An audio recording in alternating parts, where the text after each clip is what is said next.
po. Good morning, Rina. Good morning, June. Magandang morning. Maganda talaga morning mo ngayon. Congratulations. Congratulations. Bakit? Sa UNTV Cup. Yes, dahil bahagi ka siyempre nun. Ng Citation Award, diba? Dahil sa... kasi yung station na na-awardan doon ng Citation Award.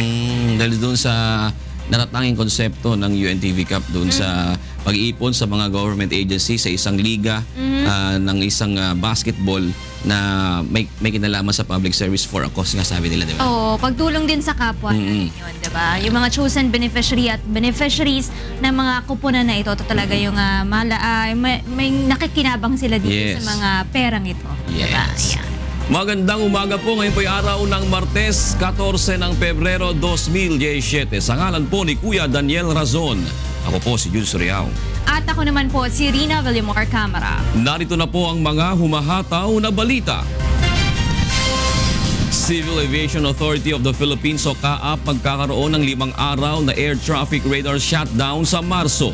Nasa 4,000 biyahe ng mga eroplano apektado. Department of Social Welfare and Development magsasagawa ng psychosocial debriefing sa mga biktima ng lindol sa Surigao del Norte. Highway Patrol Group nagbabala kaugnay sa paglaganap ng tinaguriang rent sangla modus. All-out war laban sa illegal gambling idineklara ng Philippine National Police, mga pulis na nakikinabang sa weteng binalaan ng hepe ng pambansang pulisya. UNTV Cup, ginawaran ng pagkilala sa Philippine Sports Writers Association o PSA Awards Night dahil sa natatang itong konsepto. At mahigit 1,000 residente sa Barangay Bunsuran 2nd sa Bulacan natulungan sa medical mission ng UNTV at Partners in Public Service. Una po sa ating mga balita, pansamantalang babawasan ang biyahe ng mga eroplano sa Ninoy Aquino International Airport dahil sa 5 araw na maintenance shutdown ng Tagaytay Air Traffic Radar sa Marso. Narito ang hataw na balita ni Mon Hocson. Mahigit 4,000 flights ang maaapektuhan ng 5 araw na maintenance shutdown ng Tagaytay Radar sa March 6 to 11. Kaya naman puspusan ang ginagawang paghahanda ng mga airline company lalo na at siguradong magkakaroon ng delay sa kanilang mga flight. Ayon sa Philippine Airlines, inihahanda nila ngayong linggo ang gagawing adjustment sa schedule ng mga flight na maaantala at maaring makansela bunsod ng shutdown. Inihahanda rin ng PAL ang mas malalaking mga eroplano upang i-accommodate ang ilang mga pasahero na apektado ng shutdown. Libre din na makakapagparebook o di kaya'y makakakuha ng full refund ang mga pasahero na hindi makakabiyahe sa panahon ng maintenance shutdown. Yung mga apektado, maaari po namin i-accommodate sa mga lipad na matutuloy, yung mga green and go flights. Nagpaon na ng humingi ng paumanhin ang Manila International Airport Administration at Civil Aviation Authority of the Philippines sa maaaring maging epekto ng maintenance shutdown. Ang Tagaytay Radar ay isa sa 3 malalaking radar na nagmamonitor ng lahat ng mga eroplano na pumapasok at lumalabas ng bansa. Kahit mawala ang Tagaytay Radar, operational pa rin ang Lawag at Mount Magic Radar sa Cebu. Subalit isinasaalang-alang ng CAAP ang kaligtasan ng mga pasahero. You have to reduce the incoming flights kasi hindi precise ang kanyang surveillance. Kasi kahit naman itawag yan ng piloto na nandun na siya sa point A, by the time you get the position report, huli ka na by 3-5 minutes. So actually the aircraft is already coming in. And we don't want to congest further na papaikot-ikot ka sa taas bago ka namin ma-lead on. Kapag naayos ang Tagaytay Radar, mas lalawak ang sakop nito at mas maraming mga eroplano ang mamomonitor ng CAAP. Ang maintenance shutdown ay bilang paghahanda sa lean months na kung saan mas maraming mga pasahero ang dadagsa sa mga paliparan. Mon Hocson, UNTV News and Rescue, Pasay City. Inaresto ng Philippine National Police Counterintelligence Task Force ang 2 pulis sa Maynila dahil sa umunoy pangingikil sa mga taxi drivers. Narito ang hataw na balita ni Grace Casin. Minanmana ng mga tauhan ng PNP Counterintelligence Task Force ang 2 pulis Maynila na inireklamo ng pangingikil sa mga taxi driver sa Malate, Manila. Kadalasan umano itong ginagawa tuwing alas 11 ng gabi hanggang alas 4 ng madaling araw. Nang makumpirma ang iligal na gawain, agad inaresto ang mga ito sa isang entrapment operation. Nakilala ang mga nirereklamong pulis na sina SPO Turo Dito Maglayon at SPO 3 Ruel Candelario na pawang nakadistino sa Police Station 9 ng Manila Police District. Ipa-flag down nila yung mga motorist tapos hingihan nila ng pera in exchange of some violations. Yung taxi drivers, magbibigay nila ng pera sa kanila. Okay. And they're coming out from the dark. They're violating the procedure of checkpoint because sa amin is dapat lighted and they're using government vehicle. Tumanggi namang magbigay ng pahayag ang mga suspect. Sir, totoo po ba yung binibilang sa inyo na may extortion yung ginagawa sa Maynila? Hinikayat ni Malayo ang iba pang driver na posibleng nabiktima ng mga ito na magtungo sa kanilang tanggapan upang magsampa ng reklamo. Mahigit 1,000 reklamo na ang natanggap ng Counterintelligence Task Force 2 linggo matapos ang kanilang formal na operasyon.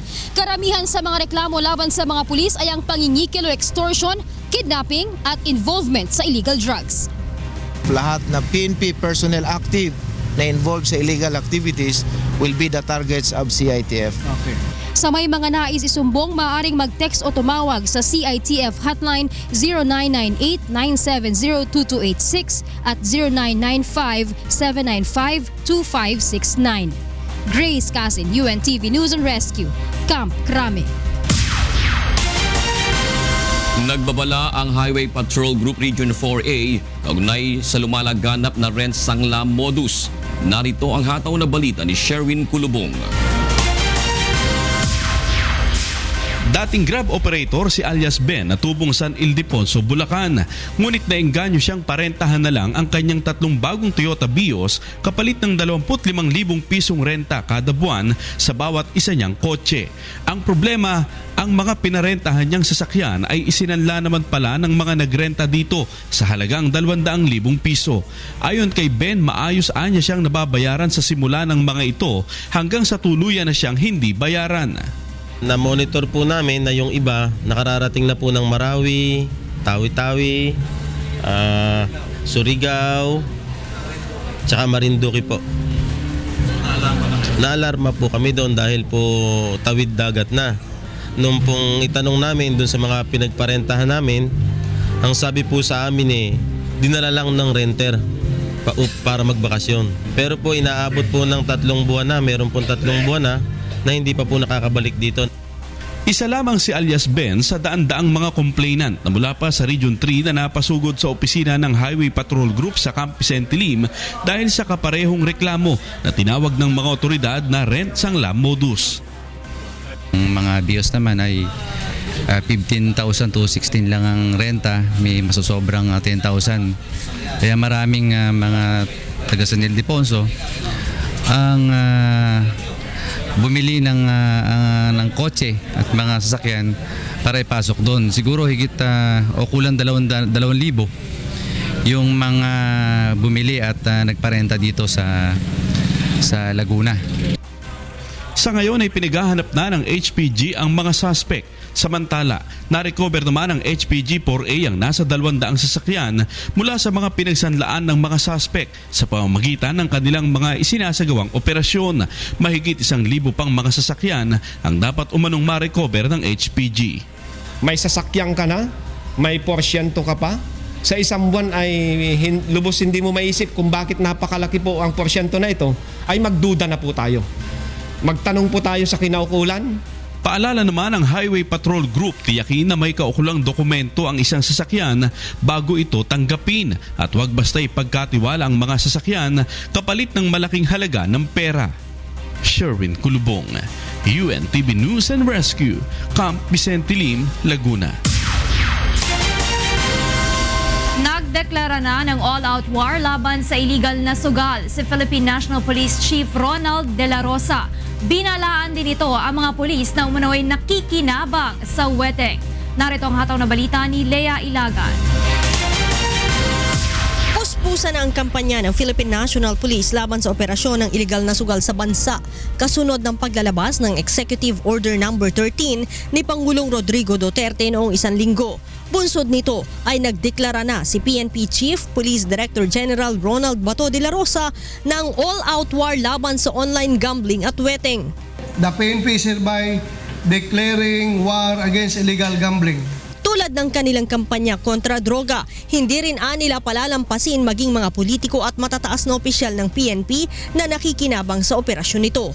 Inatasan na rin ni General De La Rosa ang mga regional directors at ang Criminal Investigation and Detection Group o CIDG na manguna sa pagsasagawa ng mga operasyon.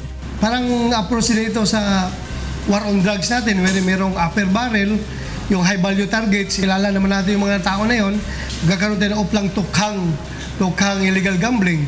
Sa ngayon ay may listahan na aniya sila ng mga pulis at personalidad na sangkot sa illegal na sugal. Kaya naman kumpiyansa silang mawawakasan nila ang problemang ito sa loob lamang ng 6 na buwan. Kung mag-cooperate lahat, hindi abutin na 6 months. We have the whole PNP to operate on that. Cooperate lahat. From the financier, yung mga tauhan nila na involved sa gambling, local government executives, gobernador, mayor, barangay captain, or yung mga ibang congressman. Ayon kay General De La Rosa, hindi naman magiging kasindugo ng war on illegal drugs ang inilunsad na gera laban sa illegal na sugal dahil hindi naman apektado ng illegal na droga ang pag-iisip ng mga sangkot sa illegal gambling. Leia Ilagan, UNTV News and Rescue, Camp Crame. Matapos ipag-utos ni Pangulong Rodrigo Duterte ang all-out war laban sa illegal gambling, kwestiyon ni House Speaker Pantaleon Alvarez ang mga opisyal ng Philippine Charity Sweepstakes Office o PCSO sa legalidad ng operasyon ng mga small town lottery sa bansa. Nagbanta ang liderato ng Kamara na magsasampa ng reklamo kung hindi kakansila ang lahat ng permit na ibinigay sa mga STL operator. Narito ang hataw na balita ni Nel Mari Buhok. Dumalo sa investigasyon ng House Committee on Games and Amusement sa mga opisyal ng Philippine Charity Sweepstakes Office o PCSO kaugnay ng small town lottery sa bansa na ginagamit umano para sa operasyon ng illegal na weteng. Sa pagdinig, kinuwestiyon ni House Speaker Pantaleon Alvarez ang mga matataas na opisyal ng PCSO kaugnay ng kanilang mandato sa pagbibigay ng lisensya o permit sa mga STL operator. Ayon sa House Speaker, wala ito sa charter ng PCSO. Naghahanap lang kayo ng justification para sa weteng. Huwag na tayo magbulan. Kaya nga, kontrolado yung mga binibigyan nyo ng partnership eh. This is the mandate of PCSO, and the marching order given to us was to generate revenue. Ayon sa chairman ng PCSO na si Jose Corpus, 56 na ang kanilang nabigyan ng bagong permit sa STL at 37 naman na area ang nakapending pa. Nagbanta naman si Speaker Alvarez sa mga opisyal ng PCSO na ipatigil na ang pagbibigay ng permit at ikansela na ang mga nabigyan ng kontrata. It would be better if you stop and cancel all the contracts issued sa STL. Otherwise, Congress will be the complainant against you sa Ombudsman.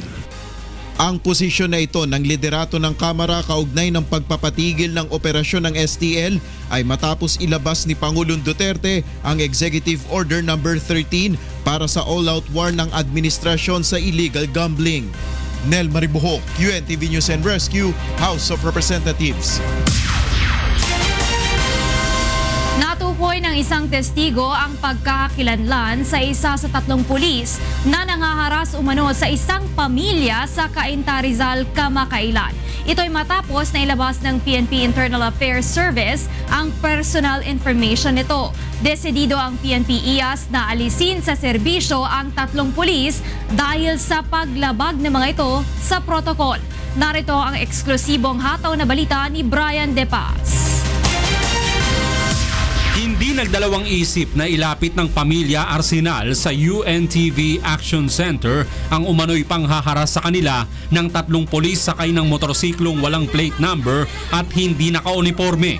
Kwento ng pamilya, hinahanap ng 3 ito ang kanilang padre de pamilya na si Joel Arsenal dahil sa umano'y standing warrant of arrest, ngunit ayaw ipakita ang kanilang hawak na papel. Iniimbitahan umano ng mga ito si Joel na sumama sa presinto, ngunit bigo silang makita ito kaya nagpa siyang umalis na lang. Nakuna ng mga kapitbahay ang ginawang ito sa pamilya Arsenal na nag-viral sa social media. Natakot ang pamilya dahil baka matulad si Mang Joel sa mga personalidad na isinasangkot sa illegal na droga na namamatay dahil nanlaban umano. Bakit? Ano bang problema? Sabi niya, ay meron na niyang kasong asawang, pwede bang makita? Kasi ang alam ko, nag-ano na kami, nagbayad na kami ng ano na yan sa bulwagan o sa korte. Sabi ko may arraignment na kami sa 23. Sabi niya, ay ganun ba? Sabi niya ganyan, hindi. Sabi niya ganyan, ilabas mo yung asawa mo kasi nga doon namin ibibigay to. Sabi niya ganyan. Wala nga doon, nagkataong wala. Kaya yun, nagkaroon kami ng diskusyon. Ayon kay Mang Joel, ang alam niya lang ay may reklamo laban sa kanya ukol sa unjust vexation ng isang nagngangalang Norma Mauring. Subalit nagpiyansa na anya siya nito lamang January 10, 2017 sa Metropolitan Trial Court Branch 71 ng Pasig City.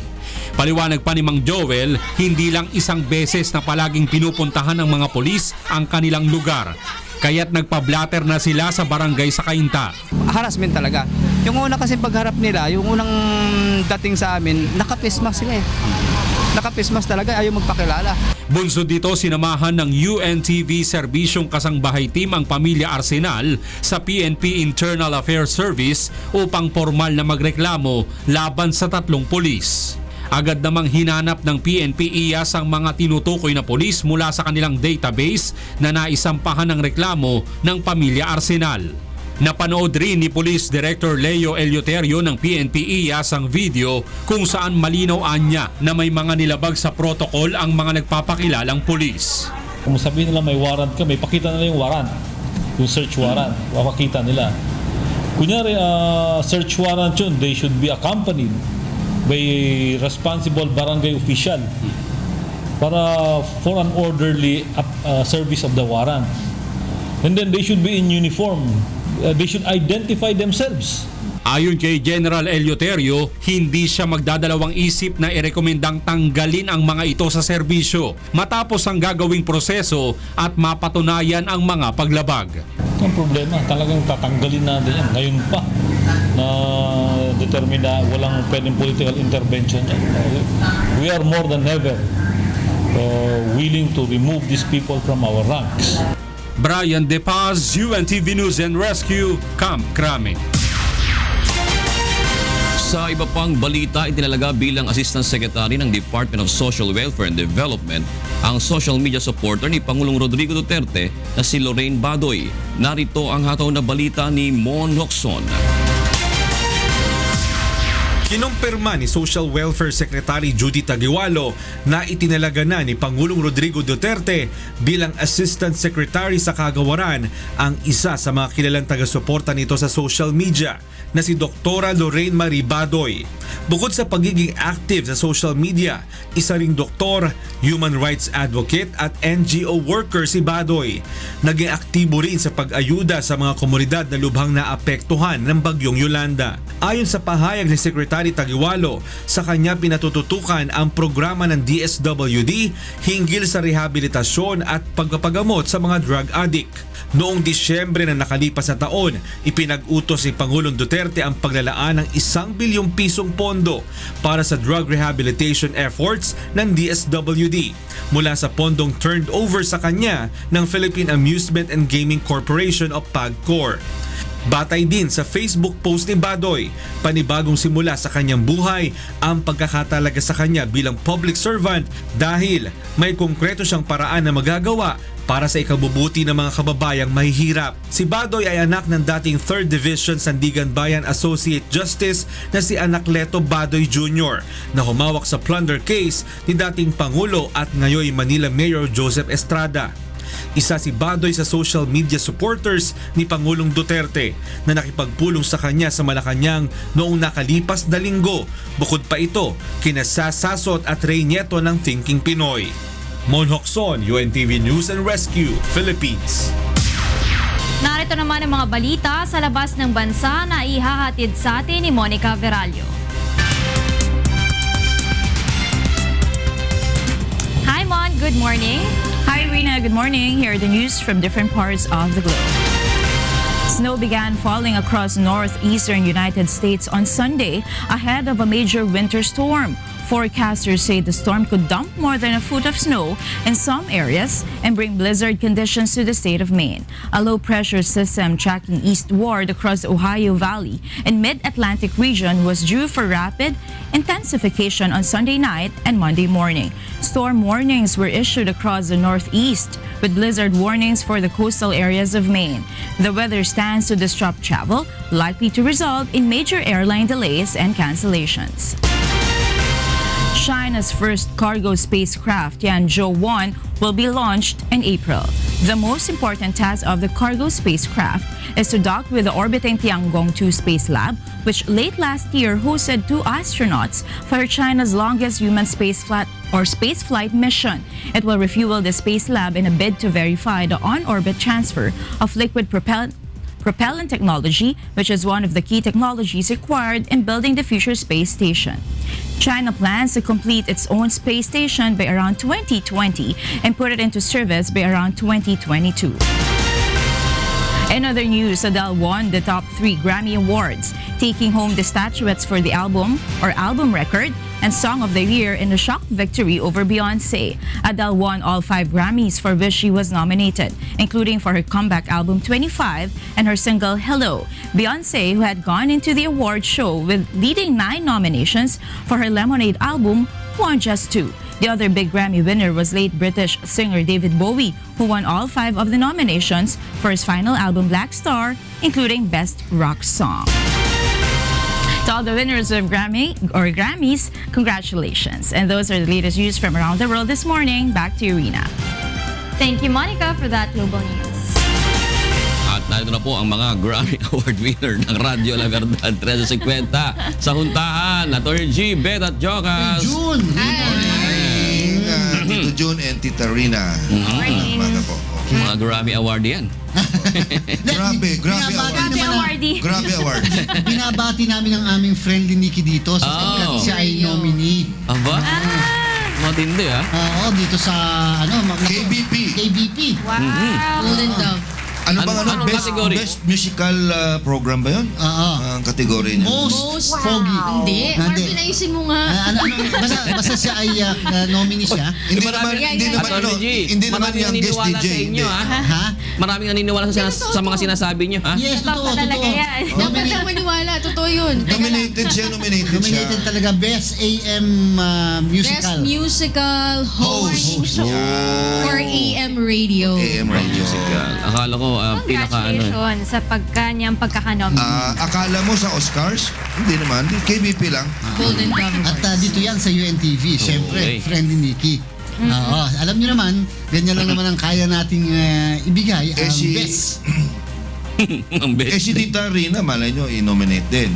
Best host sa sports. Pwede? Pwede. Wow. Pwede rin best host. Congratulate natin yung UNTV Cup nga. Dahil sabi nga ni Kuya kanina ay may citation award tayo dun sa Ibang konsepto. Awards Night. Philippine Sports. Philippine Sports Writers. Sports Writers Association Awards Night. Pero grabe din naman yung nangyaring laro nung isang araw, di ba? Oo. Sobra naman yun talaga. Do or die. Oo. Do or die. Do or die na tayo Sunday this coming Sunday. Kaya nga, di ba? Do or die dahil napwersa nila. Yung do or die na ito. Na-extend pa yung semifinals natin. So para bang may sudden death playoff, parang something like that. Winner take all. Ibig sabihin yung mananalo dyan, yun ang lalaban for the championship. Against anong team ba ang makakalaban? BOC at saka Malacanang Kamao, tapos Judiciary tsaka PNP. Medyo heartbreak dito kapag hindi nakapasok ang BOC. Kasi diba, all the while sila yung nasa taas ng ating team standings. Pero pag hindi magbabagong laro niya, Rina, pag bilis ang pag-uusapan, ang maglalaban sa championship, PNP at saka Malacanang. Yan ang match sa bilis, ha? Sa bilis. Pero talagang sobra nang sumisikat itong ating UNTV Cup kasi sa ibang ahensya ng pamahalaan, parami nag-perform na rin sila ng kanya-kanyang team at they wanted to really join yung competition at na to. Pinagagastusan nila, Prof. George, dahil talagang nag-i-import pa sila. Ayun. Sige, maraming salamat sa inyong dalawa. Narito mga dapat abangan sa ikalawang paghataw ng mga balita.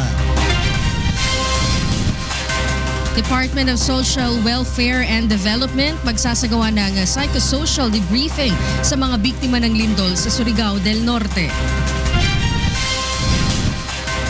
Panukalang pagpapalawig ng passport validity sa 10 taon, pasado na sa third and final reading sa Kamara. Batas kaugnay sa pagtatatag ng Special Economic Zone sa bansa, ipinasusuri ng Department of Labor and Employment kasunod ng nangyaring sunog sa isang pabrika sa Cavite. Pamamaraan sa pagkuha ng dugo sa mga blood donor, masihigpitan ng Health Department kasunod ng pagtaas ng bilang ng HIV/AIDS infection sa bansa. At UNTV Cup, ginawaran ang pagkilala sa Philippine Sports Writers Association o PSA Awards Night dahil sa natatangi nitong konsepto. Hindi lamang ang pagtulong sa mga residente sa Surigao del Norte na muling magkaroon ng mga bahay na matutuluyan ang ginagawa ng pamahalaan upang makabalik ang mga ito sa normal na pamumuhay pagkatapos ng 6.7 magnitude na lindol sa lalawigan. Tutulungan din ang mga ito na makarecover mula sa trauma na idinulot ng naranasang kalamidad. Narito ang hataw na balita ni Jeneline Gake. Magsasagawa ang Department of Social Welfare and Development ang psychosocial debriefing sa mga naapektuhan ng 6.7 magnitude earthquake sa Surigao del Norte. Ito'y dahil sa matinding traumang naramdaman ng ilan sa mga residente. Actually, as of the moment, we need shelter assistance, financial, so that they can rebuild their homes. Pero I understand that this time we cannot do that. Kahit mahirap ang kalagayan sa tent city at provincial capital ng Surigao, ay piniling dito muna manatili. Takot ang mga ito na umuwi sa kanilang bahay sa pangambang bumigay ito, lalo't nararamdaman pa rin dito ang serye na aftershocks. Nagdulot rin ng panik, lalo na sa mga nakatira sa coastal barangays, ang ulat hinggil sa banta umano ng tsunami. Adlo ako sa tsunami, ma'am. Na maunang may kuan kami, may bakwit kami. Kusog maglinog ato. Nga mong balay dito kay daplin ng dagat. Portado naman ni Surigao City Mayor Ernesto Matugas ang plano ng DSWD at inaasikaso na nilang mga kailangan para maisagawa ito. Nirequest ko ang PayBook to explain to them na huwag na kayo matakot kasi wala namang tsunami. Para naman bumalik na sila sa saan lugar, saan silang barangay. Kasi we cannot maintain to sustain na kanilang pagkain. No? Jeneline Gaki, UNTV News and Rescue, Surigao City. Target matapos ngayong araw ng Surigao Metropolitan Water District ang pagkukumpuni ng mga tubo ng tubig sa syudad na nasira dahil sa magnitude 6.7 na lindol na yumanig sa Surigao del Norte at ilang kalapit lalawigan. Ito ay upang maibalik na sa normal ang supply ng tubig sa lugar. Ayon sa SMWD, 60% na ng water supply sa syudad ang naibalik nila sa tulong ng ibang water district sa probinsya. Tiniyak din ng mga ito na ligtas na inumin ang tubig dahil nasuri ito ng mga eksperto. Narito ang pahayag ni Chairman ng SMWD na si Manuel Kong. From time to time sa lahat ng source namin, nagkaroon kami ng testing. Pina-examine namin sa laboratory in compliance of the Philippine Safety Drinking Water. So, walang kinakabahan. Hindi pa matiyak ng Civil Aviation Authority of the Philippines o CAAP kung kailan bubuksan ang Surigao Airport na napinsala ng lindol. Hanggang March 10, ipinapasara ang naturang paliparan. Subalit depende pa rin ito sa isasagawang assessment sa lugar. Narito ang pahayag ni Jim Sidikionco, ang Director General ng CAAP. Kung makita natin yung integrity ng structure ng first 1,000 meters, then we will open the first 1,000 meters. Makapasok lang yung air transportation. Ayon sa kaap, malaki ang naging damage ng lindol sa runway na delikado para sa mga eroplano. Tutukuyin pa ng kaap sa tulong ng PHIVOLCS kung maaari pang magamit ang nasirang runway o kung tuluyan nang dapat na ilipat ang Surigao Airport sa mas ligtas na lugar. Nagpadala na ng mga eksperto ang Philippine Institute of Volcanology and Seismology sa Surigao upang pag-aralan ang nangyaring lindol. Ayon sa PHIVOLCS, magagamit sa ibang lugar gaya sa Metro Manila ang impormasyong makukuha doon. Narito ang hataw na balita ni Ray Pelayo. Posibleng tumagal pa ng ilang linggo ang mga nararanasang aftershock sa mga lugar malapit sa epicenter ng nangyaring lindol sa Surigao del Norte noong February 10. Ayon kay PHIVOLCS Director Renato Solidum, ang Surigao segment ng Philippine Fault ang gumalaw kung saan naitala ang magnitude 6.7. Sa Surigao City ay umabot sa intensity 7 ang naramdamang pagyanig, subalit sa pag-aaral ng PHIVOLCS ay maaaring umabot sa intensity 8 ang maaaring ilabas ng nasabing fault. Hulian niya itong gumalaw noong 1879 kung saan naitala ang magnitude 6.9, subalit sa isinagawang reassessment ng PHIVOLCS ay posibleng umabot pa ito sa magnitude 7.4. As a result ng paggalaw ng fault, yung mga bloke ng bato na binunggo niya sa north and south, yun doon kakaroon ng aftershock.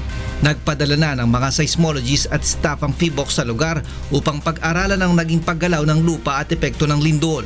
Hahanapin kung merong ground rupture, mukhang meron, doon mismo sa malapit sa tulay. Titingnan yung epekto ng liquefaction sa airport at iba pang critical facility. Idokumento yung mga sira sa building at kung ano ang ating lesson. Sinabi rin ni Solidum na dapat ay agarang magsagawa ng inspeksyon ang lokal na pamahalaan sa mga gusali at iba pang estruktura upang malaman kung ligtas pa itong gamitin o hindi na. Ang mga dalisdis ay dapat ding masuri kung may mga crack dahil posibleng magkaroon ng landslide sa oras na lumindol uli o magkaroon ng malalakas na pag-ulan. Yung mga bahay at gusali na walang sira, visibly, na walang nakikitang sira, pwedeng gamitin. At kung lumindol man, do the drop, cover and hold na protection.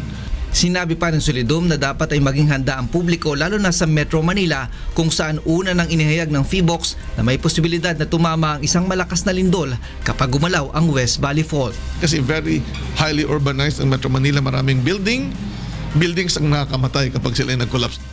Ray Pelayo, UNTV News and Rescue, Quezon City. Pasado na sa third and final reading sa mababang kapulungan ng Kongreso ang House Bill 4767 o ang panukalang pagpapalawig sa passport validity. Sa ilalim ng naturang panukala, aamyendahan ang Philippine Passport Act of 1996 upang mula sa dating 5 taon ay maging 10 taon na ang passport validity. 216 na kongresista ang bumoto kahapon pabor sa panukala at walang tumutol dito. Layon ng House Bill 4767 na mapadali ang proseso ng pagre-renew ng passport ng mga overseas Filipino worker, seafarers at mga negosyante. Naniniwala ang House Majority Bloc na naragdagan ang bilang ng mga mambabatas na papabor sa pagpapasa ng kontrobersyal na death penalty reimposition bill. Naritong hataw na balita ni Nel Maribuhok. Walang pressure mula sa liderato ng mababang kapulungan ng Kongreso. Ito ang muling sinabi ng ilang miyembro ng House Majority Bloc sa pagsusulong ng mga priority bill ng administrasyon tulad ng kontrobersyal na panukalang pagbabalik ng parusang kamatayan. Ayon sa ilang House Deputy Speakers, naniniwala sila na nadagdagan ngayon ang mga kongresista na papabor sa death penalty reimposition bill. Ito ay matapos ang naganap na caucus noong nakaraang linggo kung saan ilang kasunduan ang nabuo tulad ng pagtatanggal ng mandatory death penalty. Because of that position, a lot of members of the House changed their position. Instead of a hardline no, a lot of them accepted. Walang nagsabi na ayaw niya doon sa death penalty bill. During the caucus with PDP Laban. Sa kabila nito, ayon sa mga mambabatas, patuloy pa rin naman ang consensus build-up at deliberasyon sa mga usapin sa pagpapasa nito. Ngunit ayon naman sa isa sa mga opposition congressman, marami pa rin sa mga mambabatas ang tutol sa kanilang kalooban na maipasa ang death penalty reimposition bill at iilan lamang anya ang mahihikayat ng majority coalition. Yung mga mahihina ang paninindigan, makukuha nila. At yung mga sumasali sa kanila for privileges and the positions that they got. Ngayong araw ay ipagpapatuloy ng mababang kapulungan ng Kongreso ang debate para sa pagpapasa ng kontrobersyal na panukalang batas. Nel Maribuhok, UNTV News and Rescue, House of Representatives. Ipinasusuri na ng Department of Labor and Employment ang batas kaugnay sa pagtatatag ng Special Economic Zone sa bansa kasunod ng nangyaring sunog sa House Technology Industries sa Rosario, Cavite noong February 1. Narito ang hatong na balita ni Aiko Miguel. 3 na ang patay habang 18 pa ang nasa kritikal na kondisyon. Bunsod ng nangyaring sunog sa HTI facility sa loob ng Cavite Export Processing Zone noong gabi ng February 1. Ayon kay Cavite Governor Jesus Crispin Remulla, bagamat nakikipagtulungan naman ang Japanese na may-ari ng pabrika sa pagpapagamot at sa benepisyong matatanggap ng mga empleyado nito, nais nilang mailipat sa ibang ospital na may burns unit ang mga biktima. Kadalasan, pag may burn victims po, pag dinala sa tamang ospital or may burn unit ang ospital, capable sila, hindi na na-arrest na po ang pag-decline ng tao. Bunsod naman ng nangyaring sunog sa HTI facility, nais ngayon ng Labor Department na ipa-review ang PEZA Law o ang batas para sa pagtatakda ng mga Special Economic Zone sa bansa, partikular na ang mga panuntunan kaugnay sa Inspection of Labor and Occupational Safety and Health Standards. Here, this is a case of a responsibility, obligation of the department to see to it that all occupational safety and health standards are complied with. And here we are, transferring it to another agency. Palagay ko mali yun. Ayon naman sa PEZA, handa naman silang makipagtulungan sa DOLE at sa iba't ibang kagawaran sakaling may probisyong kailangang baguhin sa batas sa pagbuo ng Special Economic Zones sa bansa. We took note of the observations of the Secretary and the Governor, no? But the issues between the issues on the law of the Charter of PEZA can be discussed at higher levels. In fact, these concerns, I'm sure, it will be raised with the PEZA board because the DILG, representing the Bureau of Fire and DOLE, PTI, we can all discuss it but at a higher level. Samantala, inaasahang mailalabas ng Bureau of Fire Protection ang resulta ng kanilang investigasyon sa dahilan ng sunog sa HTI facility sa loob ng 2 hanggang 3 linggo. Aiko Miguel, UNTV News and Rescue, Department of Labor and Employment. Hinikayat naman ng Department of Labor and Employment ang publiko na isumbong ang lalabag sa Anti-Age Discrimination Act sa pamamagitan ng hotline number 1349. Naritong hataw na balita ni Leslie Longbowen. Multang nagkakahalaga ng 50 hanggang 500,000 piso, 3 buwan hanggang 2 taong pagkakabilanggo. Ito ang mga parusang pwedeng kaharapin ng sino mang lalabag sa Republic Act 10911 o kilala sa tawag na Anti-Age Discrimination Act. Ayon kay Secretary Bello, maaaring isumbong sa kanilang hotline number na 1349 ang sino mang magiging biktima ng paglabag dito. Pebrero 2 nang pirmahan ni Labor Secretary Silvestre Bello ang Implementing Rules and Regulations o ang IRR para sa naturang batas at magkakaroon ito ng bisa 15 araw matapos itong ilathala. Sa ilalim ng Anti-Discrimination Act, ipinagbabawal sa mga employer ang paglalathala ng mga anunsyong may kaugnayan sa paghahanap ng empleyado na nagsasaad ng limitasyon at diskriminasyon sa edad. Kasama lahat yan sa hotline, yung hotline DOLE, hotline 1349. Kung may paglalabag doon sa aming implementing rules and regulation doon sa anti-age discrimination, you can use yung DOLE hotline number 1349. Yung halimbawa mag-advertise na job opening for limited to 21 to 30, ganon. Anti-age discrimination na yun. Saka wag mong pa-require to submit his yung kanyang edad, lagay mo kung ilang taong ka, ganon. Those are indications that you are discriminating against age.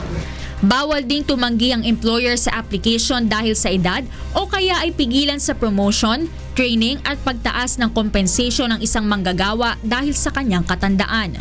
Hindi rin maaari magtakda ng deklarasyon sa edad o araw ng kapanganakan sa proseso ng aplikasyon at hindi rin dapat tanggalin ng isang empleyado dahil sa kanyang edad o kaya ay pagbitiwin sa trabaho.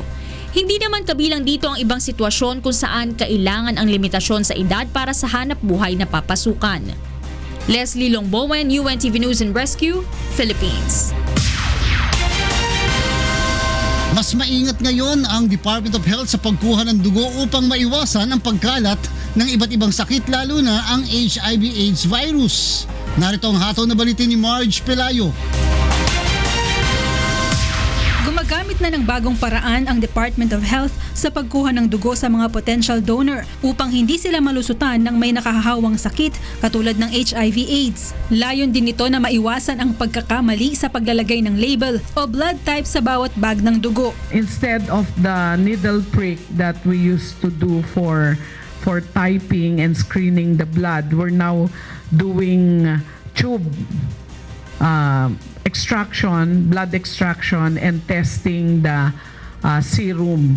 Dati kasi pinprick lang tayo, so that's not so accurate. But now what we're doing is the tube method for blood typing. So wala nang errors in labeling. Ito ay kaugnay sa ulat ng DOH Epidemiology Bureau na sa taong 2016 ay nakapagtala sila ng 550 blood units na kontaminado ng HIV virus batay sa pagsusuri ng Research Institute for Tropical Medicine o RITM. Ayon sa kagawaran, malaki ang naging epekto ng pagtaas ng HIV cases sa bansa sa kanilang ginagawang pagkuha ng dugo. Nilinaw naman ni Secretary Ubial na ang mga kontaminadong dugo ay agad isinailalim sa proper disposal upang hindi na maisalin pa. The HIV screened blood units are actually discarded. They undergo screening, that's the first level, and then they undergo confirmatory testing. So yung mga nag-confirmatory positive, we do contact tracing. Noong 2016, nakapagtala ang DOH ng 9,264 na kaso ng HIV/AIDS. Mahigit 1,900 sa mga ito ang binawian ng buhay. Nangangahulugan ito na mayroong 26 na bagong kaso ng impeksyon ang naitala kada araw noong nakaraang taon na mas mataas kumpara sa 17 kaso noong 2014. Marge Pelayo, UNTV News and Rescue, Philippines. Para naman sa mga balita sa labas ng bansa, narito si Rina Villamor Camara. Go ahead, Reens. Thank you, Angel. Here are the latest news from different parts of the world. At least 4 people have been killed in an avalanche at the French Alps ski resort of Tignes. Authorities says rescuers are trying to reach 5 others who remain trapped after being swept away by the avalanche that struck an off-piste slope.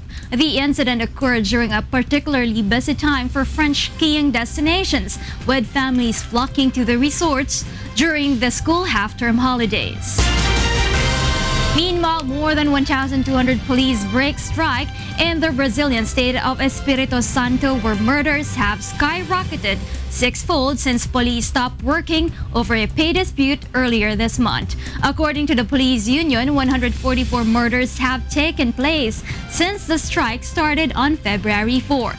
The officers have heeded the call of Defense Minister Raul Jungmann, who strongly urges officers to do their duty. He says if they refuse, they are siding with the criminals carrying out the killings. Despite the crack in the strike, roughly 10,000 police still adhere to the stoppage. In other news, emergency crews early on Monday prepared loads of rock to be dropped by helicopters to seal a crumbling spillway that threatens to inundate communities along the Feather River in Northern California.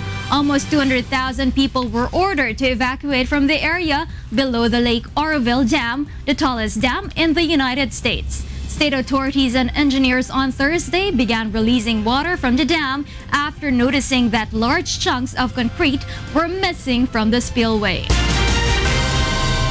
those are the latest news from around the world at this hour. Back to you, Angel. Thank you, Rina.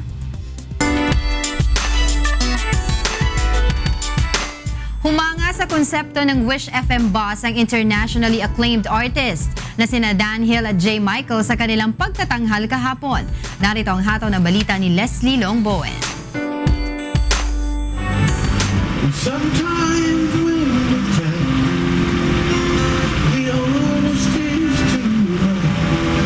Nasa Pilipinas ang international singers na sina J. Michael at Dan Hill para sa isang back-to-back concert sa bansa. Pero bago ang kanilang pagtatanghal sa The Big Dome, nag-enjoy muna sila sa pagsakay at pag-awit sa natatanging mobile music studio sa Pilipinas, ang Wish FM bus. Well, first of all, it was a lot of fun. I was kind of surprised. I didn't know exactly what to expect. And then once we got on and started moving, I actually was thinking it'd be more fun if we did it on the roof of the bus. And, then we could have audience all around and cheering. But no, this is a great thing. Lots of fun. I like the concept a lot. It's a little hard to play when the bus is moving. But I enjoy the interview when the bus is moving. Si J. Michael na lead vocalist ng The J. Michaels Band ay ipinanganak sa Pilipinas. Anya, kahanga-hanga ang talento ng mga Pilipino, lalo na pagdating sa pag-awit.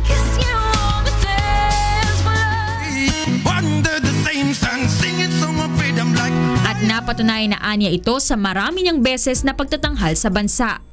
Well, that's the great thing about the Love Rock show, which is the show that's backing this, is, there's so much talent here in the Philippines. And that's part of the show that we put together here. It actually features a lot of just wonderful talent. The musicians and background singers are all from here. So it's a fantastic show. And, the Philippines just has a tremendous amount of talent. So, and how much you love the music. So it's always good to do shows here. Nag-anyaya naman ang Canadian pop singer at songwriter na si Dan Hill sa mga nagnanais na sumikat bilang mang-aawit. If you want to be a singer, the thing you have to do is sing all the time.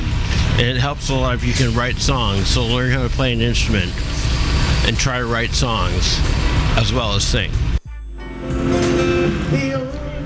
Si Dan Hill ay kilala sa kanyang 70s classic ballad na Sometimes When We Touch.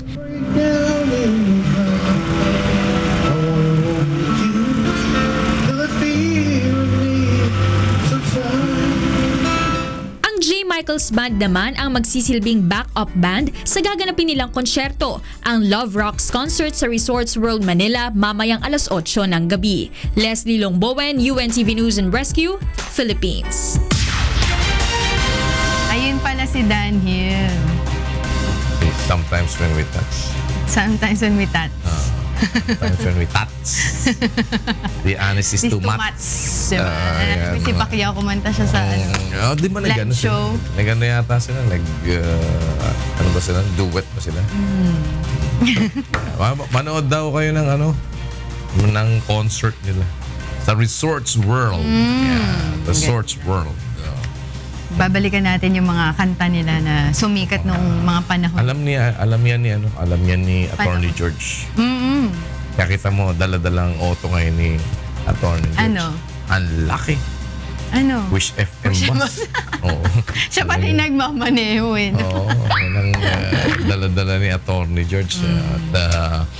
At ngayon, maraming mga shows pagka ganitong mga panahon. And, sana ay lagi kayong visit doon sa Wishclusives ng Wish daming FM. mga daming tsaka makikita mo yung mga doon, mga singers natin. Kuya, mga bandang pagpabalik ako dito para sa IAB, mga around 4 or 3:30, nakikita ko yung Wish bus mismo sa may bandang Techno Hub. Tapos nakikita ko ang daming mga tao doon nagpapapicture, pinagkakaguluhan sila. Nagkakaguluhan yung Wish bus. Gagawa nga daw yung Wish FM ng Wish Hot Air Balloon. Pwede. Tapos doon kakanta, pataas. Papalutangin dyan sa may ibabaw ng Tapos pag pangit yung boses, puputok yung balloon. Parang ka naman medyo ano ka yata? Ano ka nga, violente ka ngayon, Para... Galit sa pangit ang boses kasi. Baka kailangan kailangan maganda boses pag Yang hiya ako sa'yo.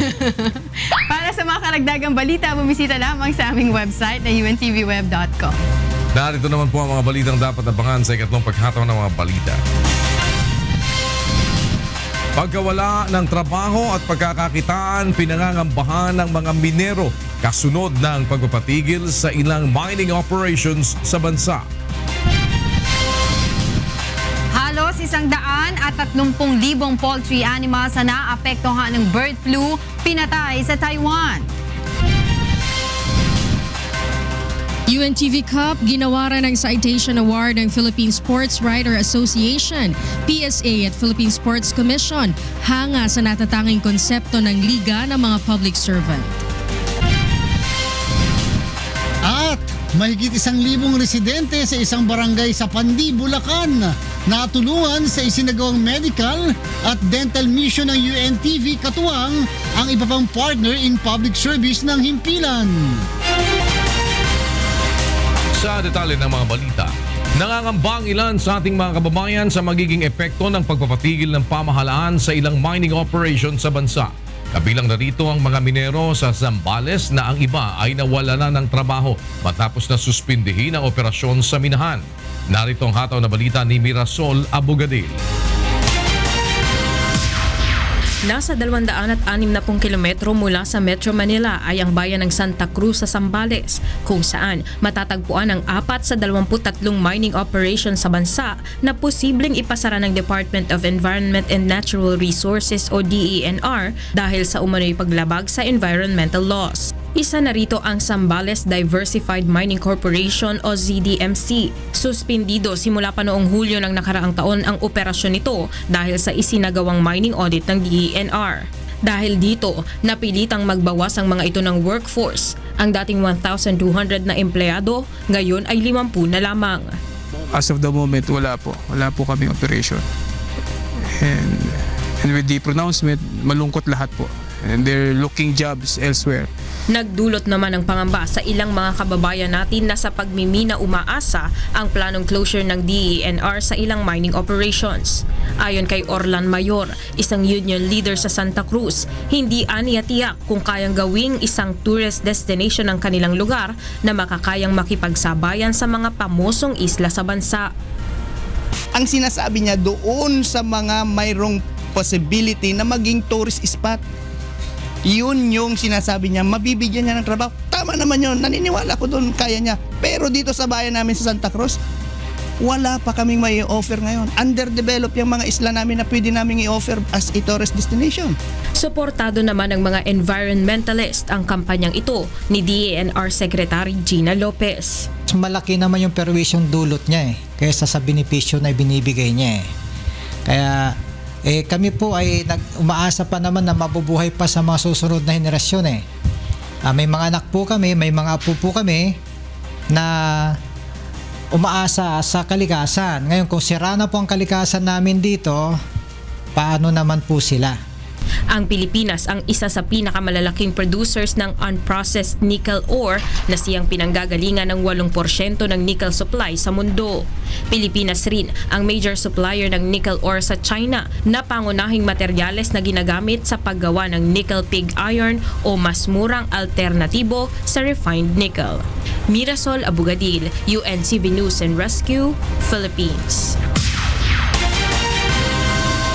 Sa iba pang balita ay sinusulong ng ilang paksyon ng New People's Army o NPA ang pagkakaroon ng peace talks sa local level. Ayon kay AFP Public Affairs Office Chief Colonel Edgar Arevalo, malaking bagay ito na nagpapakita ng pagpapahalaga ng ilang NPA members sa usaping pangkapayapaan. Kinakailangan lang anya na pag-aralang mabuti ang ganitong panukala kung papaano maisa sa katuparan. Well, this is a good gesture. Kailangang pag-aralan natin ang mekanismo kung paano natin ito isasakatuparan. Kailangan nating pag-aralan kung paano natin ito isasagawa. Samantala, positibo naman ang pagtanggap ng AFP sa idineklarang temporary unilateral ceasefire ng NPA kasunod na nangyaring lindol sa Surigao. Sa iba't ibang panig naman ng bansa, puntahan natin mula sa Davao City ang mga balitang hatid ni Victor Cosare sa ating Balitang Prom Day.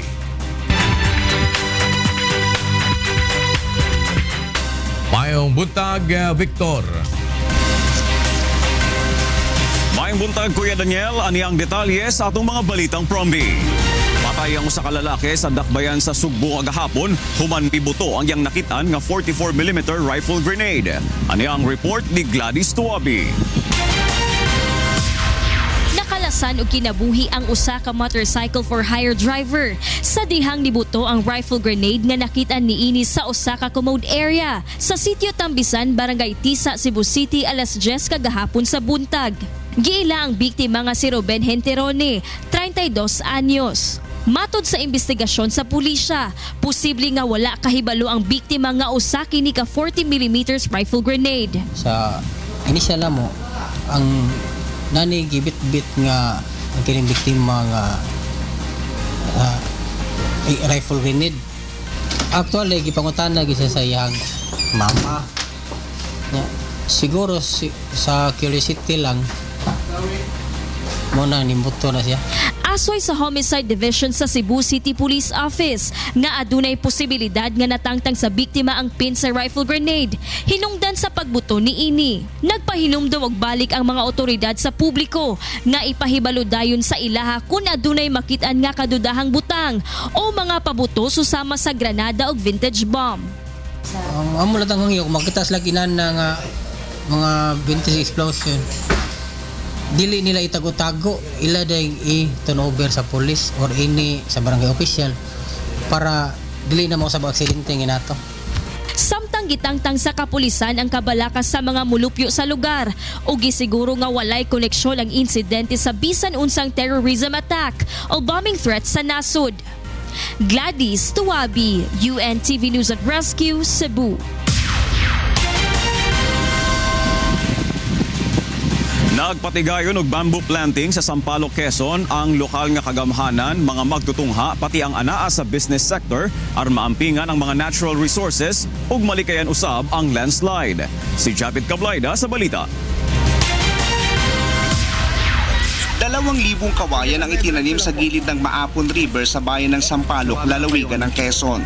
Nilahukan ng 600 participants ang bamboo planting sa pangunguna ng mga opisyal ng lokal na pamahalaan sa pakikipagtulungan ng business sector tulad ng PTT Philippines Foundation Incorporated at iba pang ahensya ng pamahalaan. Sumama rin sa pagtatanim ang mga estudyante sa iba't ibang paaralan sa bayan. Bukod sa pagpapanatili sa kagandahan ng likas na yaman, layon din ang aktibidad na makatulong upang maiwasan ang pagkakaroon ng landslide at soil erosion sa lugar. Areas at bakit po? Ang kaidea kasi ng bamboo, kapag kasi natin naitanim dito sa tabi ng ilog, mas marami siyang ugat. At pagdating ng panahon, after maka 5 years, pwede na itong pakinabangan. Hindi lang para sa ma-save natin yung erosion, mawala ng erosion, kundi yung maging livelihood din ng ating mga pamilya. Kasi number one, priority talaga namin dito is just to maintain and save kung ano man yung nasa amin. We are underdeveloped but we are happy. Kasi sa buong Quezon, kami na lang yung siguro may natitirang mga ganito kagandang resources. And dito sa... Noong nakalipas na taon, 2,000 kawayan din ang naitanim na sa gilid ng naturang ilog. Samantala, 1 milyong piso naman ang ipinagkaloob ng PTT-PFI sa mga napili nitong benepisyaryo. Ito ay mula sa kanilang fundraising project na Restroom 20 kung saan maaaring magbigay ng 20 pesos o higit pa ang mga gumagamit ng restroom sa gasoline station ng PTT sa Lucena City. We are pleased to announce that we have reached already 1 million total donation in all over 1 year. And it's all because of the support of people from Lucena, from Quezon Province, and everybody who passed by Restroom 20 and PTT Lucena. We are very happy and pleased to have you here and to support your programs to mutually continue our advocacy on stopping hunger, continuously feeding the poor and those who need to be nourished. Lubos naman ang pasasalamat ng mga benepisyaryo ng PTT-PFI sa kanilang natanggap, gayon din ang Quezon Provincial Government sa patuloy na pagsuporta ng kampanya sa mga programa ng pamahalaan. Japet Cablaida, UNTV News and Rescue, Quezon Province.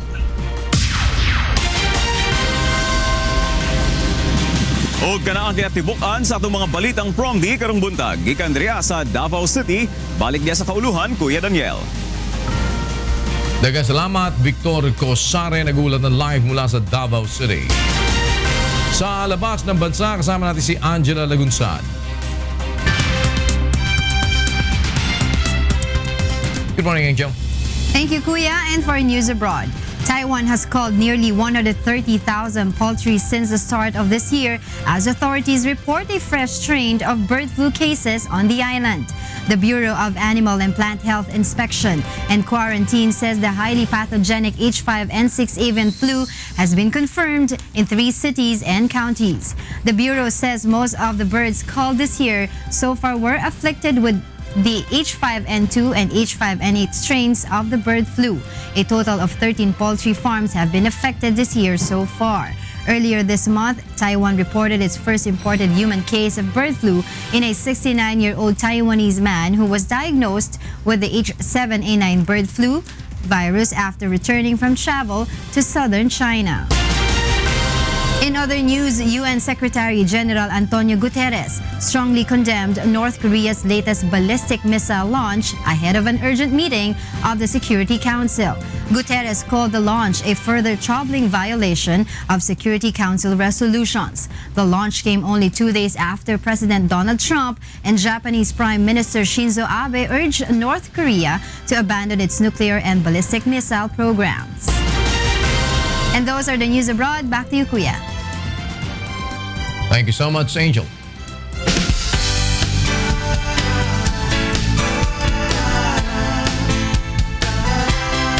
Mahigit 1,000 residente sa isang barangay sa bayan ng Pandi, Bulacan ang natulungan sa isinagawang medical at dental mission ng UNTV, Members Church of God International, katuwang ang iba pang naging public or partner in public service. Narito ang hataw na balita ni Nestor Torres. Pabalik-balik na ubo, sipon at lagnat. Ito ang karaniwang iniindang sakit ng mga residente sa Barangay Bunsuran 2 sa Pandi, Bulacan. At dahil marami sa mga kababayan natin dito ang mahihirap, hindi madali sa kanila na makapagpatingin sa doktor. Kaya laking tuwa ng mga ito nang magsagawa ng libreng medical at dental mission ang UNTV at Members Church of God International sa kanilang barangay. Kabilang mismo ang kapitana ng Barangay Bunsuran 2 sa mga nakapagpakonsulta sa doktor at dahil sa ilang beses na pananakit ng kanyang ulo at alta presyon. Kung hindi dahil sa pakikipagtulungan po ng UNTV na ang dating daan saka ng ibang mga organisasyon, wala pong ganitong kalaking medical mission. Kaya nagpapasalamat po kami sa kanilang lahat. Maraming natulungang mga mahihirap, maraming nagamot, maraming nabigyan ng mga prioridad na kagalingan sa karamdaman. Marami rin sa mga residente ang iniinda ang pananakit ng ngipin dahil walang pambayad sa dentista. Kaya malaking tulong para sa kanila ang serbisyo publikong hatid ng UNTV at MCGI. Nung malaman ko po meron po uli ang medical mission dito na dating daan, punta po ako.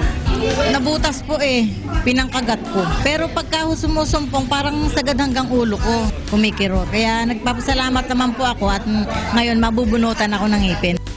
Bukod sa mga natulungan, nagpapasalamat din ang mga volunteer doctors at specialists na kasama sa medical at dental mission dahil sa pagkakataong makatulong sa kapwa.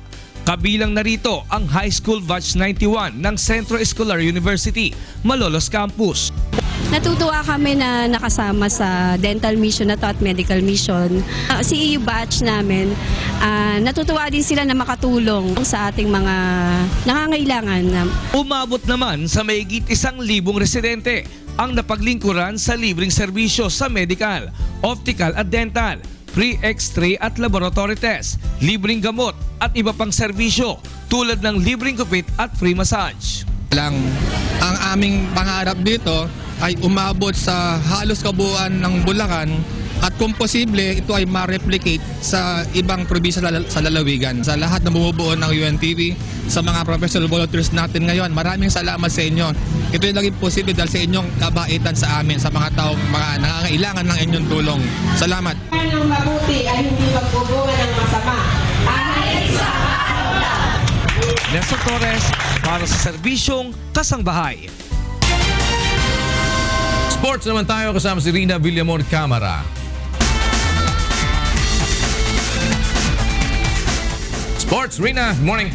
Yes, Kuya, good morning. Nilipat na nga sa United Arab Emirates mula sa Australia ang venue ng laban ni pambansang kamao Senator Manny Pacquiao kontra Australian boxer Jeff Horn. Payag ni Michael Contz na longtime advisor ni Manny na halos 100% ng buo ang mga plano. Inanunsyo rin ito ni Manny sa kanyang Twitter account noong linggo kung saan sinabi nito na see you in UAE for my next fight, #Team Pacquiao.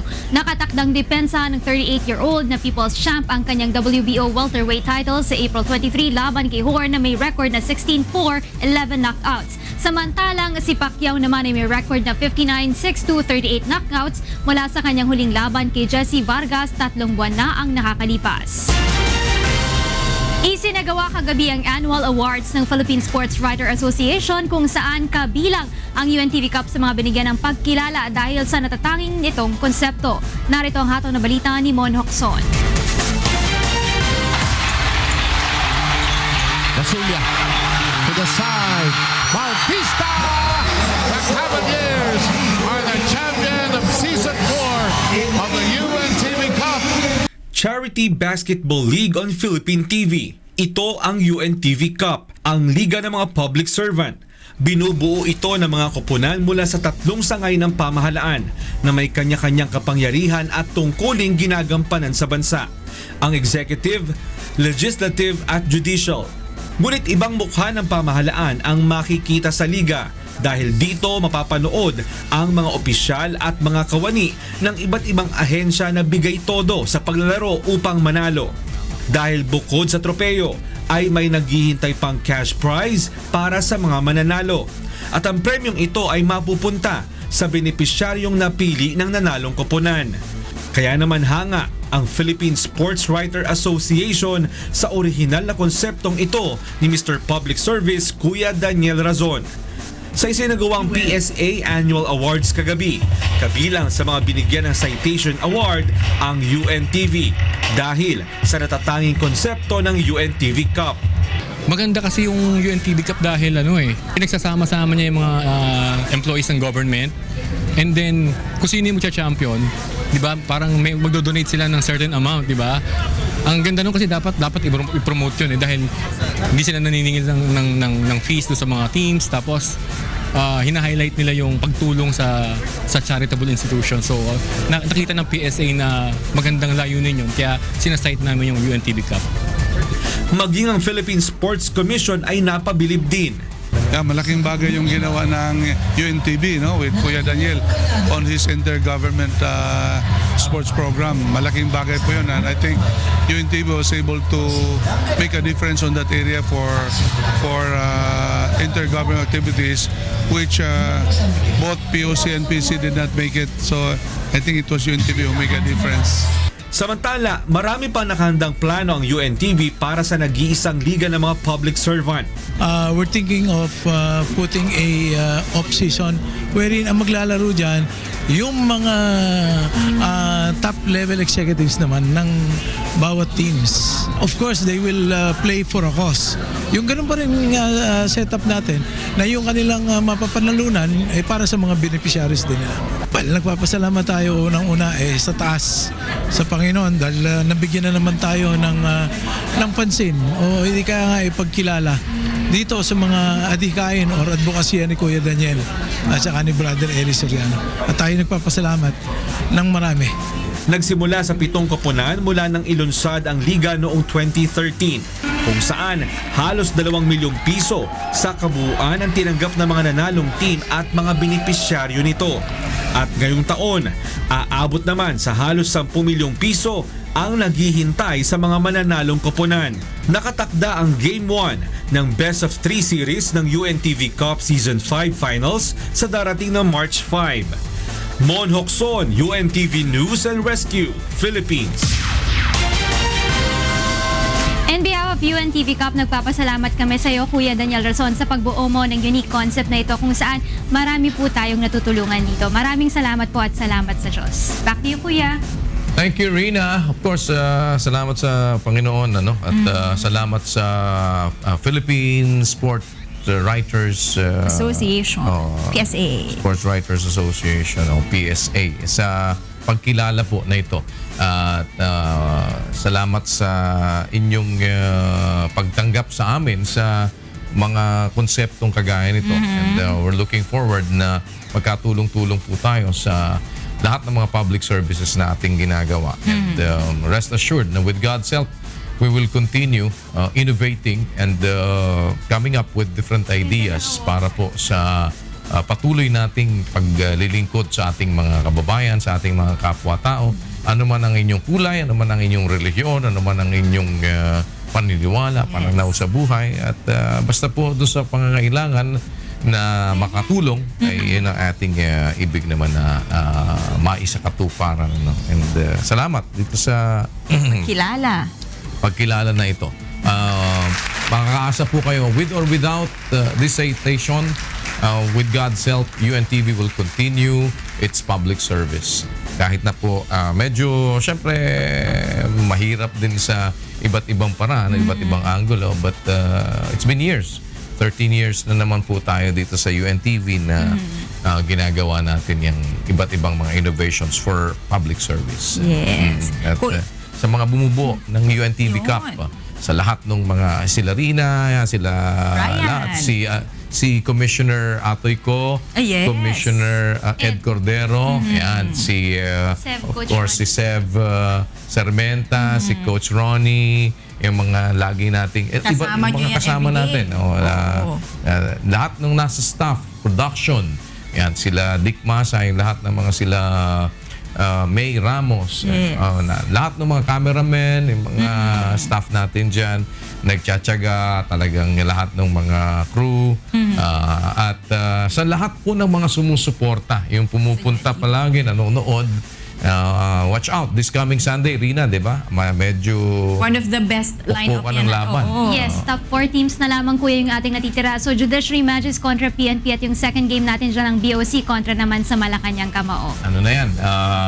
Do or die. Yes. At kasunod na yan ay ang start ng ating finals, Rina, will be on March 5, kuya. March God willing. 5. So expectedly, ang ating huling-huling laro will be when? Meron tayo kuya March 13 ata yung isa natin, yung game 2 natin if ever. Tapos kung magkakaroon tayo ng game 3, meron tayo nakaschedule somewhere between March 16 or 19. March 16. Magawin mo ng March 16 para Magkita-kita tayo. Monthly ba yun? Oo, kasi ano pa monthly kuya? Gawin mo ng March 13 or March 20. Naku, lumayo pa. Huwag mong gawing 20. 16 daw. 16. Coming from kuya na yun. Oo, kasi pagka ginawa mo March 20, sala tayo. March 17, alanganin na. Lana tayo. Meron tayo. Anyway, maraming salamat, Rina Villamor. Kuya. Monica. Para sa iba pa humahataw na balita, bumisita lamang po sa aming website, ang untvweb.com. Yan po ang mga ito na balita ngayong araw ng Martes, February 14, 2017. Susunod na po ang programang Bawal ang Pikon. Get it straight with Daniel Rosamond.